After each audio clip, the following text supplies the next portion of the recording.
mes pâtes à choux. Bienvenue dans les tutos mes pâtes à choux. C'est les tutos, de Madame Pâte à choux. Bonjour à tous, c'est Madame Pâte à choux. On se retrouve aujourd'hui pour faire ce cheesecake à la citrouille. C'est parti! Pour commencer, vous allez prendre de la couleur caramel que vous allez étaler pas trop finement. Vous allez prendre un emporte-pièce pour couper un cercle. Puis vous allez prendre ces couleurs que vous allez mélanger entre elles. Donc pour ajuster, j'ai dû ajouter de temps en temps soit de l'ocre, soit du jaune ou de l'orange. Voilà, c'est à vous de jauger par rapport à la couleur citrouille que vous souhaitez. Ensuite, j'étale ce mélange, mais de façon épaisse cette fois-ci, puis je viens le couper à l'emporte-pièce. On le remet en forme et on vient le superposer au cercle caramel. Une fois que c'est fait, on va venir couper une part.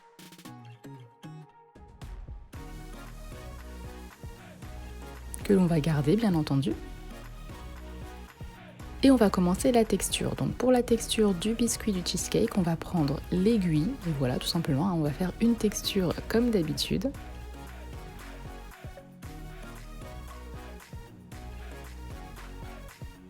Et pour le cheesecake, on va commencer par la brosse à dents. Donc n'hésitez pas, faut pas que ça déforme non plus, mais faut y aller pour que ça marque assez bien. On ajoute ensuite du détail avec une aiguille.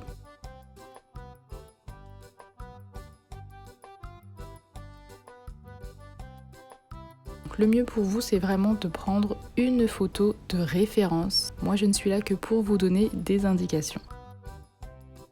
Ensuite, toujours avec l'aiguille, je vais venir cette fois-ci faire des petites bulles.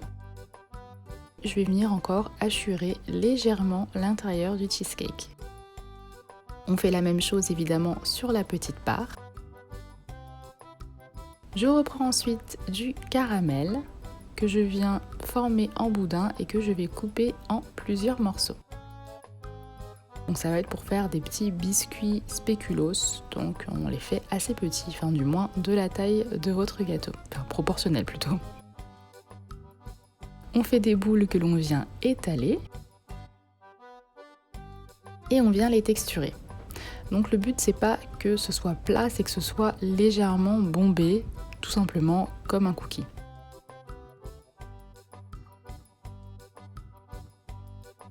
Et je viens ajouter des petits détails à l'aiguille, encore une fois, pour ajouter des craquelures. Voilà, pour que ça ressemble à un cookie.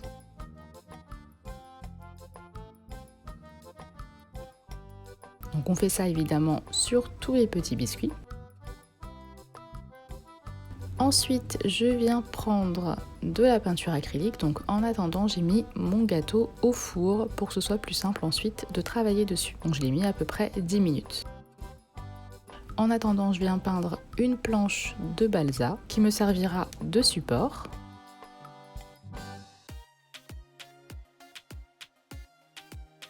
Donc vous peignez ça comme vous le souhaitez. Moi j'aime bien cet effet un petit peu vieilli.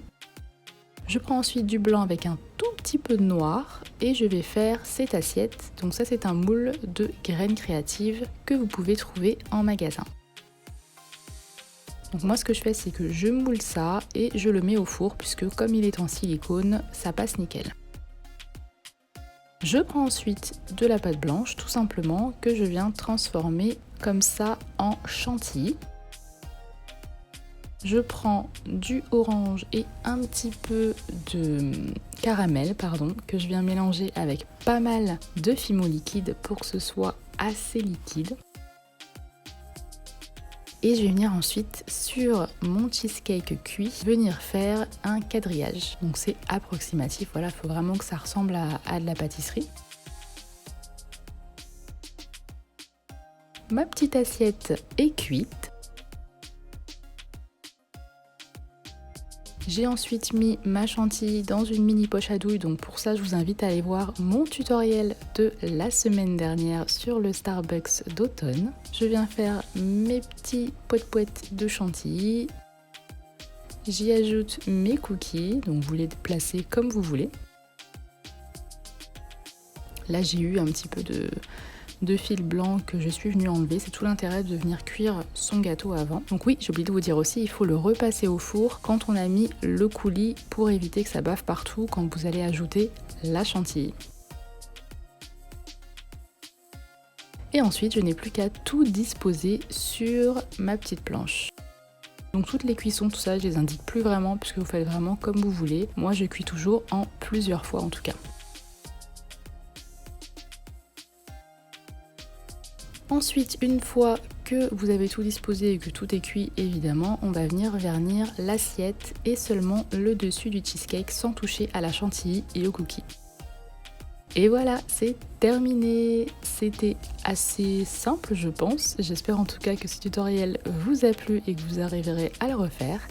N'hésitez pas à me poster vos créations sur Instagram afin que j'aille les voir. Je vous souhaite un bon week-end. Je vous fais de gros bisous. Ciao!